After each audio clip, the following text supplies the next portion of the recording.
This is your Wednesday Daily Delivery. I am Michael Rand. Hope everybody's having a great day today. We got plenty to talk about today as well. Chip Scoggins will be on the show, Star Tribune columnist, in just a little bit. He's got a new kind of weekly column feature called Football Across Minnesota, FAM, if you will. The debut of that was just a day or two ago. Really good stuff from Chip there. So I wanted to talk to him about the idea for that, the content in the first one, including some stuff about the Gophers, the Vikings, and a little high school football. So Chip and I are going to talk about that here in just a little bit. We've got a couple big games coming up. Minnesota United against Sporting KC, and the Minnesota Lynx finishing up their season here pretty soon. Playoffs start next week. Want to get to some of that as well. It's kind of show you kind of how important these games are down the stretch for both of those teams. And I want to get to a tweet from Timberwolves center Karl-Anthony Towns about the COVID vaccine. We've talked a lot about vaccine hesitancy in this market among certain teams. Karl-Anthony Towns in the far different camp when it comes to get the vaccine. But first, what did I miss? I want to start with the Twins because there was an interesting doubleheader against Cleveland. It's I think it was the sixth inning. Twins tied 1-1 against Cleveland in game one of a doubleheader, and Joe Ryan's pitching pretty well, gets hit in the pitching hand with a line drive, and goes to pick up the ball, can't pick it up, just kind of basically goes straight off the field, and you're thinking, oh my gosh, this is like, worst case scenario. A few things on that. Basically, one, they just got this guy from Tampa Bay. He's like one of the only reasons you're even remotely interested in watching this team right now, at least for me, right? Like they're playing out the string. They've got they're 64 and 82 right now. In case you harbored any illusions about anything down the stretch here, I think they were officially eliminated from the playoffs just a game or two ago. They cannot finish above 500. They can't lose 100 games now, but they'll need to go like 9-7 just to avoid losing 90 games down the stretch here in their final 16. So, just a season that, like we've talked about so many times, the season's going nowhere. But Joe Ryan has been a reason to watch, right? He was pretty good in his debut except for one inning. Second start was lights out, great. 7 innings, no runs. He had a perfect game going through 6 innings, 6 1/3 innings.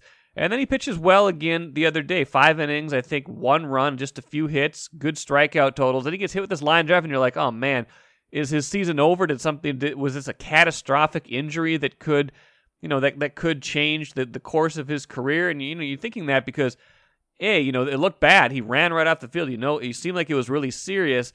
And B, anytime something good has happened to the Twins this season, it seems like it's immediately been followed by something bad. Think about Byron Buxton as the prime example of that, with just getting injured over and over again when they need him. And anytime they get any momentum going this season, it goes the other way. Well, it turns out maybe he was overreacting a little bit, because after the game, he said he was fine, and he did explain his reaction. Here's Joe Ryan, Twins pitching prospect, their rookie, who had pitched quite well, kind of talking about the frustration and how he handled that situation after getting hit it with the line drive. I'm fine. I don't know. I should have handled that a little better. I got hit in the wrist and was definitely a little shocked. I went to go pick it up with my right hand, and it didn't go as smoothly as I wanted it to. So I was kind of like, all right, probably not going to pitch anymore today, so I should probably go inside. And that's the first time really anything on the field's happened to me, so I didn't really know the protocol, and I should have handled that a little bit more professionally. Probably shouldn't have thrown my glove with my left hand,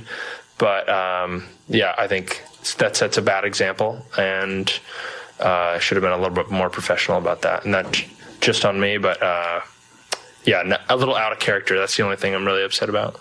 I think we've seen and heard enough to know that Joe Ryan is a bit of a character, and that's going to be kind of fun over the years to see how that develops, see how his personality develops. But I don't really care how he handled that the other day. It's fine that he apologized for it. If you're a Twins fan, you're just glad that he's sounds like he's okay. He had it pretty well wrapped up in his post game news conference, but, teams are generally cautious about that. We'll see if he's able to make his next start. Only, little over a couple weeks left in the season, see if he's able to pitch again this year. But at least it sounds like it wasn't something where it's going to require some kind of off-season, rehab, recovery, things like that. So the Twins at least, dodged that, even if Joe Ryan couldn't dodge a line drive. I'm Nyla Jean Myers, Senior Assistant Sports Editor at the Star Tribune. Thank you for listening to Strip Sports Daily Delivery. This work is made possible by our Star Tribune subscribers. For unlimited access to the articles mentioned in this podcast and our coverage of Minnesota sports from pros to preps, go to startribune.com/subscribe. Happy to be joined on Daily Delivery today by Chip Scoggins. Does a lot of good work at the Star Tribune. But Chip, you just started a new football kind of column this year. And I want to talk to you about that a little bit, because the debut of it was this week, went online, I think Monday night, and quite popular. The first one was football across Minnesota, high school, college, pro, maybe even beyond that. I don't know. Who knows? Wherever they're playing football, you will be covering it this fall for that column. Tell me about the idea and the first one, okay? Yeah, it was, I wish I could claim the idea, but it was actually our bosses, Chris Carr, the sports editor of Star Tribune. And he was just, we're always trying to, I think, try new things, different things. And so he had this idea that, since I've been here, this is almost 22 years now at the Star Tribune, I've been the high school football beat writer, Gopher football beat writer, Vikings beat writer. And so I still feel like I'm plugged in reasonably on all three. And I like to, I love to write about high school football, and obviously I'm around the Gophers and Vikings a lot. And so he was just kind of threw out the idea, is like, is there a way to kind of bring all those together in one way, shape, or form? So we just kind of brainstormed, and we thought, let's just do a football column with just kind of open-ended, little bit of a blank slate, and just kind of riff on all things Minnesota football. And so we came up with kind of standard things that will be there every week, game balls, by the numbers, things that, what we call furniture, but then also just a chance to have opinions, have features, have trends, just anything that kind of catches my eye or is on my mind that week. And so it just kind of started to take shape, and we thought, well, let's do it every Monday and have it to where we publish it online around the start of Monday Night Football. I think a lot of people are on Twitter typically for Monday Night Football. There's a lot of social media traffic at that time of the week, and so and that way it gives you have Friday night perhaps, Saturday Gophers and Sunday Vikings, and it's kind of a wrap up of what happened this weekend in Minnesota sports. And not only just when I say Gophers, we have all the colleges here, MIAC, Northern Sun. And so, yeah, it debuted today, and I had heard about this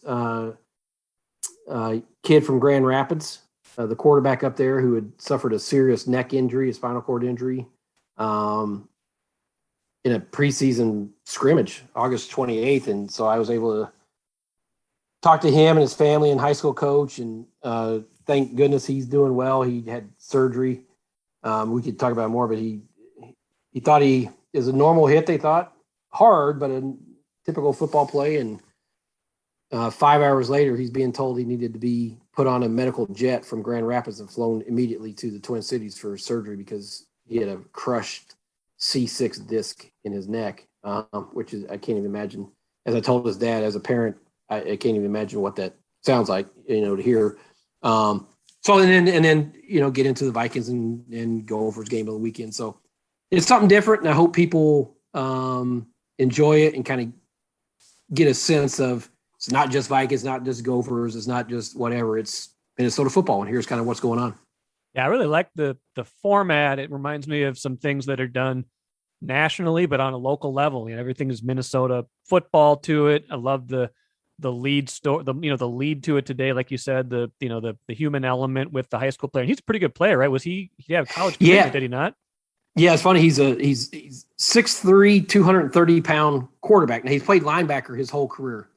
But their coach, Greg Spahn, told me he's the best football player they've had up there in generations, athletes. I mean, Grand Rapids is a hockey town, and this is a kid who excels at football. And yeah, so he said I'd be dumb not to put my best athlete at quarterback. So he was playing quarterback, and that's how he got hurt and carried it. But yeah, this summer he went to the summer team camp for North Dakota State, impressed the coaches, and they gave him a scholarship. They were bringing him in to play defensive end.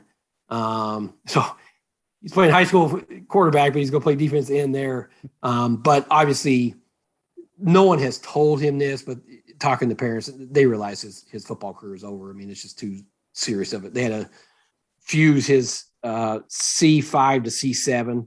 And so the risk is just not worth it. And it's a tough thing for him to swallow because he's a kid that loves football. His whole life's dedicated to it. He's kind of self-made. He went up there and got a scholarship by impressing coaches because I don't know how many people are going to Grand Rapids to find talent. And so I asked him, it sounds like NDSU would probably still honor the scholarship, and they've been very supportive. The coaches have been great to the family, and but he's not sure that what his future is. He hasn't thought that far. If he's still going to go to school there, he's just trying to get through day to day now. He has to wear that halo for 3 months, and he's just trying to recover first, and then he'll figure out his future. But yeah, a really, really good. His high school coach said he would have been in that all-star game that they play. Yeah. After a season, he felt like he had been a kid that's good enough to play in that. So obviously it's a difficult thing for him and his family, but they also were very grateful that, this could have been a lot worse. Doctors were worried about paralysis at one point. Right. So. It sounds like he's gonna make as far as not football, but he'll make a life recovery more or less, right? Yeah. The doctors have told the family that when he's healthy and moved up, that he probably won't even know the difference. He said there might be a little bit of, you can't turn your head as far as, otherwise you normally would, but in terms of just living a productive, healthy life, it won't, knock on wood, they don't think he'll have any impact, that he'll be able to do all the normal stuff. Well, just an example of what is in the Football Across Minnesota column. You also touched on Gophers, Vikings, a bunch of other stuff. Obviously, St. Thomas got its first win recently. You're very knowledgeable across the board, but I want to pick your brain on the Gophers. Defensive line has been a disappointment to me so far. They don't have any sacks. They got a little bit of pressure in the second half the other day against Miami of Ohio, but I thought that if they're going to have a chance this year, it's going to be both sides of the ball on the line. I feel like the offensive line is held up, but the defensive line not there yet. Yeah, and that's what we talked about. They were probably the biggest story of fall camp because there were days where they really took it to the offensive line and it kind of went back and forth, and you're thinking, okay, this unit's going to be better because they brought in 2 grad transfers, a guy from Clemson, a guy from NC State. Micah Treadway returned for a 7th year. Boy Amafe, they feel like he has a chance to be an NFL player. And so you felt like they had a lot more talent and depth than we've seen in recent years, and it just hasn't. I think they've just been okay at best. I don't think they've dominated in a way that we thought. They're not going to dominate Ohio State, but you felt like they should be able to win the line of scrimmage against Miami of Ohio. And it just, no sacks through 2 games. And PJ said yesterday at his weekly press conference, that he's seeing signs of things that they're able to do that previous lines haven't, but they just need to be better and more consistent and kind of finish the deal. I think they're in position a lot. The quarterback escaped a sack or whatever. So they just have to bring it up a notch higher, and they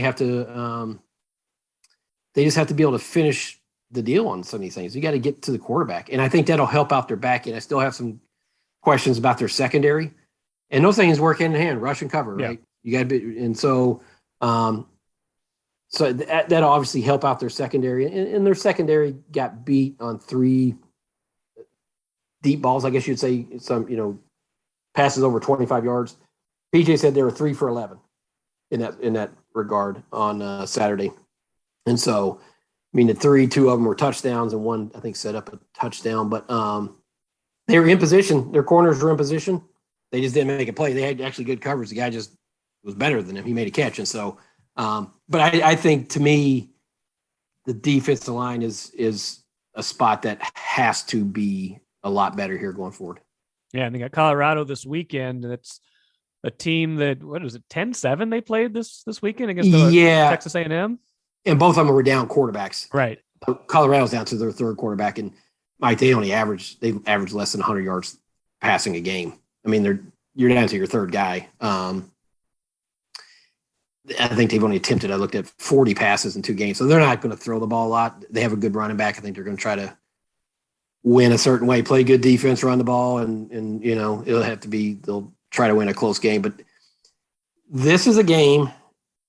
This is the thing that kind of frustrated me about Saturday game, just the way that second half went, and Gophers not really just, when you have that kind of control of it, you're up 21-3 and you're playing really well, to just sort of lay an egg in the third quarter and part of the fourth, it just, if you're a veteran team, go win this game Saturday, and show that you hit this experience you have, offensive, defensive line, quarterback.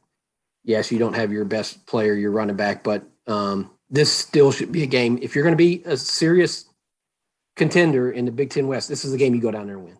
Yeah, absolutely. And in the time you spent just now giving that good answer, I'm being told the Vikings were called for 3 more penalties. I'm sorry to break that news to you. Yeah. Have you ever seen anything like that? No. I mean, No. All the pre-snap penalties early, and then the holding, the offensive line, just it's still not there, is it? It's worse. Yeah, right. It's worse. That first half, or the first possession, it almost felt like you're being punked. It's like, is this legit? Like, what is going on here? I mean, the fall starts and holdings, and that's as bad as I've ever seen an offensive line play when you combine the penalties, the holdings, fall starts, and then just the way they caved it just felt like every time Cousins dropped back, the interior of that line was getting shoved right back into his face. Got to be a lot better. I mean, I don't know how quickly they can get Christian Darrisaw ready. I mean, it seems like he's a ways away, conditioning-wise. Just he's missed so much practice time. I don't know what's realistic for even a time frame for bringing him back. But Rashad Hill cannot be your starting left tackle for 17 games. I'm sorry. I mean, he's probably a trusted guy to fill in when you have an injury and you need a couple of starts, but he's not your starting left tackle for 17 games. He's just not.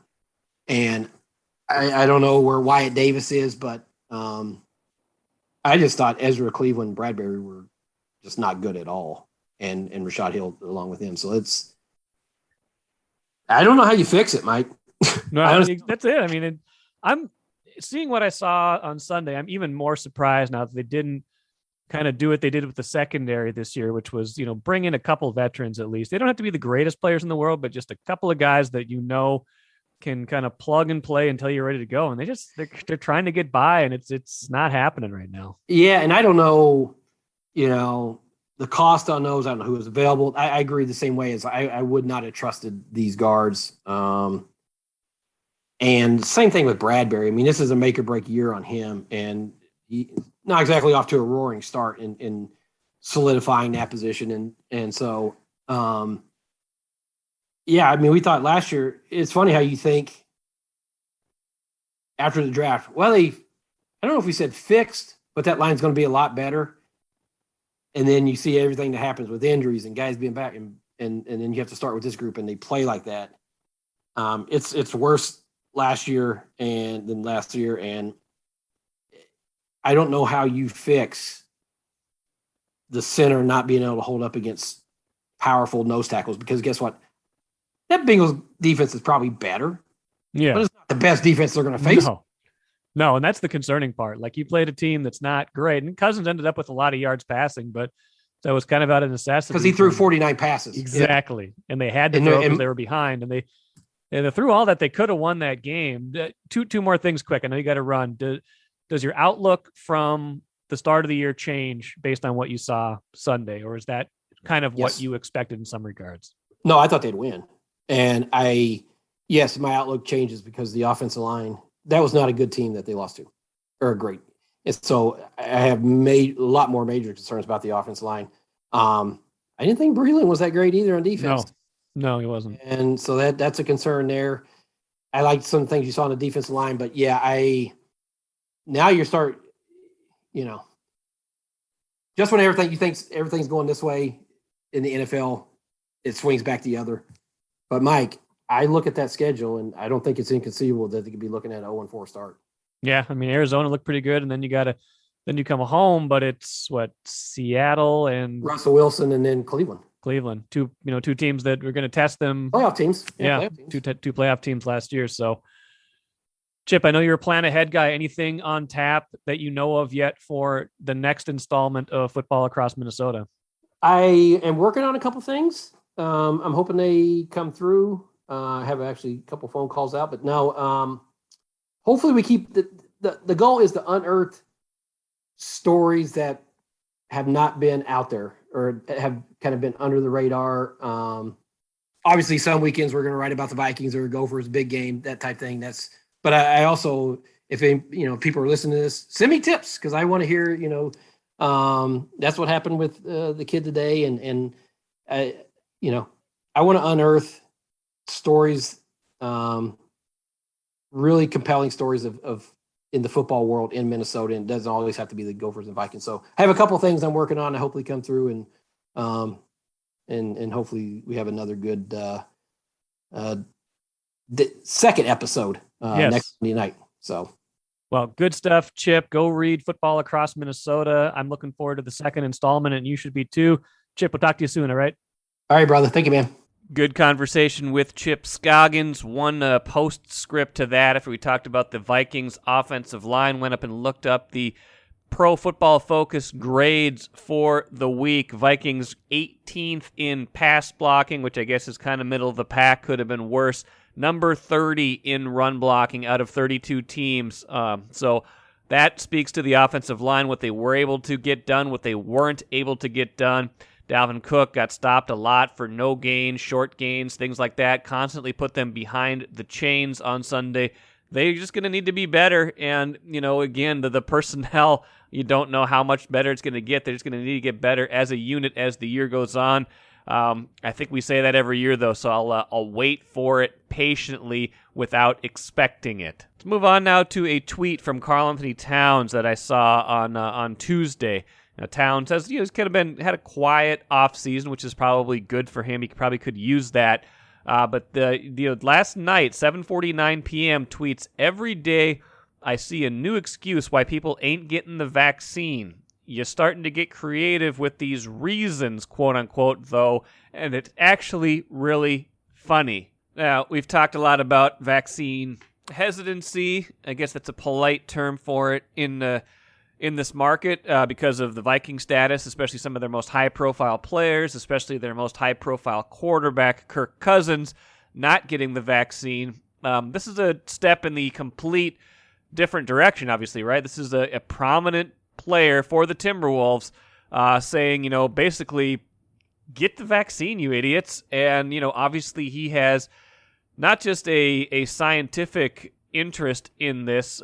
He has a personal vested interest in this. Karl-Anthony Towns lost his mom, lost other relatives to COVID early on in 2020 when this was, really raging and the vaccine wasn't available. And it's got to be frustrating for him to see that, we're having this third wave now in the United States that is exactly preventable. So, just interesting that he would go on Twitter to say that. Not really controversial to even say that, but it does stand in contrast to a lot of the rhetoric we've seen from other athletes. And basically, it seems like a lot of times when we're seeing athletes, talk or tweet about COVID or getting the vaccine, it's the other extreme, right? We're highlighting the deniers or the people who don't want to get the vaccine. So I thought it was good to illuminate someone like Kat, who is saying, yeah, you guys are making excuses. Go get the vaccine. It's going to help. Do your, certainly, make sure you're comfortable with it. But, at the end of the day, it's safe. Go get your vaccine. And so good messaging from Karl-Anthony Towns. Interesting contrast to other teams in this market. let's finish with the cooler. A couple interesting bits in the standings for Major League Soccer and the Lynx that I wanted to get to. I spent a little time on the Lynx the other day, so let's start with Major League Soccer and Minnesota United. Kind of stuck in this Western Conference middle. They've been kind of right in the hunt. If the playoffs started today, they would be in top 7 in each conference, make it their 6th right now, but they are really bunched up. The numbers 5 through 11 teams all have between 27 and 33 points. They have 31 right now. Kind of the very definition of mediocrity at this point for the Loons, unfortunately. 8 wins, 7 losses, 7 draws, goal differential of -1. Having a hard time scoring, only 24 goals all season long. Now, it's second fewest in the Western Conference. They're keeping the ball out of the net, which is good. Only 25 goals allowed. I believe that's third fewest, but, they're having some struggles. But the opportunity tonight against Sporting KC, that's in Kansas City. Sporting KC, the second-place team in the conference, looking to leapfrog into first place over Seattle. Now, if the Loons can get a win here, or at least a result here, that'll make them feel a lot better than what they are right now. Keep them above the 500 mark. Keep them in this playoff mix. They do have a game in hand against almost every team in the conference. They've only played 22. Most of those other teams they're battling have played 23. So an important one for them, both in terms of trying to establish themselves as a contender, like a legitimate contender, which they thought they were at the start of the year, and for playoff seeding. So I'll be watching that one to see how it goes. I believe that is a 7:30 p.m. start. Lynx don't play till Friday. Got some good news, though. Sounds like Leisha Clarendon will be back for that game, has been battling an injury. The Lynx kind of in the same boat as United, but in better position. They are third right now in the Western Conference standings. In the WNBA standings, and that's all that really matters right now in the league. Is that you stay good in those standings because they don't do conference standings anymore.